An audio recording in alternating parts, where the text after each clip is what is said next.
ভাই কেমন আছেন? দিনকাল কেমন যাইতাছে আপনার? ভাই রে, কইস না ভাই, খুব বিপদ আছি রে ভাই। একটা ভূত নিয়ে বিপদ আছি, আর কথা বলতে কিচ্ছু শোনে না। সারাদিন মোবাইলটা লিয়ে খালি টিপা টিপি করে, হিবি যা হিবি যা। ওই একটা লিখে মোবাইলটা হুবে থাকে না। ওই মোবাইল চার্জ গেলে আবার চার্জ দেয়, আবার আবার টিপে, আবার চার্জ দেয়, আবার টিপে। আর ভাত পানি কিচ্ছু খায় না। দিন দিন কাল হুগাইয়া রেখে থাকা। কোমর যেন মরে থাকা আমি কোনো জানি না।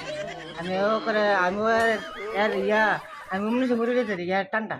ভাই কি কও, তোমার ভূতে কথা শুনে না?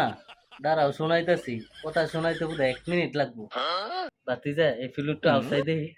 হ্যাঁ, আমার ডাকছেন। ভাই বহুত দিন ধরে একটা ফোলা খুঁজতাস। তোমার ফোলাটা তো দেখতে শুনতে ভালো হয়। তো আমার একটা মায়া আছে উপযুক্ত, মায়াটারে বিয়া দিলাম তোমার ছেলে যাবে। তো চিন্তা করতেছি ঘরে ফোলা ঘরে রে কেন তাহার দিন দিতে আমার চাইতাছি আমার মায়াটারে তোমার ফোলার কাছে বিয়া দিয়া তোমারই বিয়াই বানাইলাম। আপনার আমার কি পালন করতেছেন? আমি কাম করি না, একটু কাম করতেছি।